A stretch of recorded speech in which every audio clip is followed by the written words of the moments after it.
Solar and lunar eclipses are nothing new. They've been around for millennia, dating back long before man, as Homo sapiens, walked the plains of the African savanna. Eclipses occurred through possibly extending as far back as 3 billion years, or perhaps more, to when the Earth formed with its little baby sister, the Moon. They were born some 9 billion years after the Big Bang, long after that initial expulsion of stardust, nebula matter and molecular material. Meanwhile, gravity did its amazing trick. It attracted these remote particles, which had already grown by the infinite attraction of even other smaller particles originating from its initial nebula burst, then to progress to pre-solar grains, chondrules and pebbles.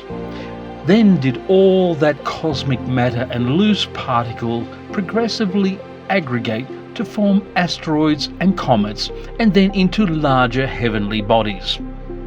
All that cosmic material travelled through the void of space until it encountered other dusty material along its journey to nowhere in particular, to eventually conglomerate to form, in our case, our Earth and Moon over many billions of years of cosmic kneading and baking.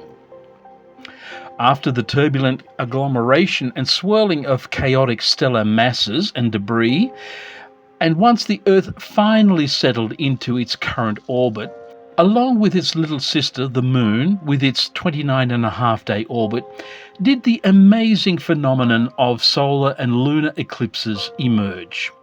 Initially oblivious to the multitude of primitive life forms that began to emerge in the early days of Earth's youth. Fast forward to 1974, it was a particularly cloudy Thursday afternoon at approximately 3:03 p.m. Did a partial eclipse begin to become viewable in Liverpool, New South Wales, Australia. I had recently discovered the wonders of photography and set up my camera to record this amazing event, the first I had ever witnessed. While science can explain the syzygy, that is the alignment, that is occurring, the phenomenon aspect of the day is reflected by the chilling of the air, the eerie light, and the overall emotional awe felt by myself as the observer. The eclipse reached its maximum at 4:05 p.m. The clouds had thinned out somewhat, allowing me to capture 4 unique and very personal images. This clip shows what happens through the progress of solar eclipses. It was only in Western Australia, at the southernmost tip of the state, that a total eclipse could be witnessed, as seen in this photo from Cape Leeuwin taken by Kurt Menzel. While my amateur images captured some 50 years ago are not as spectacular as those found on the web today, having been observed and imaged by far more sophisticated equipment than I could ever have imagined back in 1974. Now, of course, back then all images were analog captured on film and not on digital sensors. My images hold a special place in my heart, that I was part of something that, while being a naturally occurring phenomenon for all to witness, very few took out their cameras to actually record it. While doing some research on this event, I asked Google's AI to show me all the images of that event. It could only come up with about a dozen.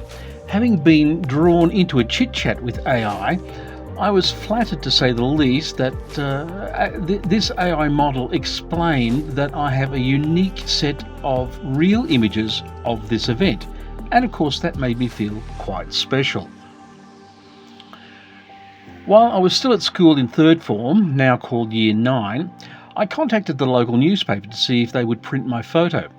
Now, for some reason, that conversation went to sending out their photographer to photograph me instead. I was a little perplexed at the time.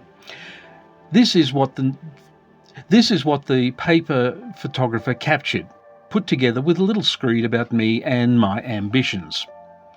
Since the advent of AI and it making its way into so many parts of our lives, I gave it an opportunity to add some life to this newspaper clipping and just to see what it could do.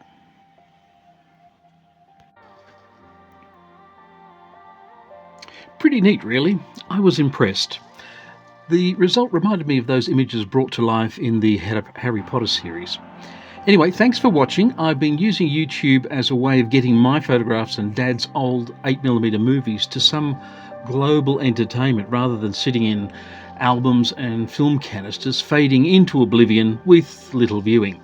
YouTube is giving me that opportunity to put those images and give them some sort of form of exposure to a wider audience, hopefully for your entertainment and pleasure. So more to come. Stay tuned.